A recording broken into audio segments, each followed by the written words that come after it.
লোকসভা ভোটের সময় এবার আরও বিপাকে প্রয়াত মন্ত্রী সাধন পাণ্ডের মেয়ে শ্রেয়া পাণ্ডে।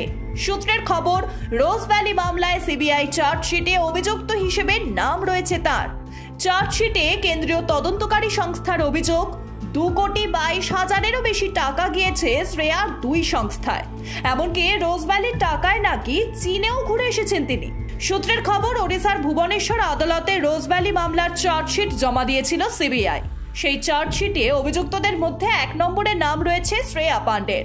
চার্জশিটে সিবিআই উল্লেখ করেছে, রোজ ভ্যালি থেকে সরাসরি শ্রেয়ার দুটি সংস্থায় টাকা ঢুকেছে। শুধু তাই নয়, শ্রেয়া যখন চীন সফরে গিয়েছিলেন তখন তাদের খরচের অনেকটাই নাকি বহন করেছিল রোজ ভ্যালি। পাশাপাশি মন্ত্রী কন্যা হওয়ার ফলে প্রভাব খাটানোরও অভিযোগ উঠেছে তার বিরুদ্ধে। এছাড়াও চার্জশিটে আরও উল্লেখ আছে, রোজ ভ্যালি সংস্থার বিভিন্ন অনুষ্ঠানে নাকি যেতেন শ্রেয়া। মন্ত্রী কন্যার সংস্থাও কাজের বরাত পেয়েছিল রোজ ভ্যালির থেকে।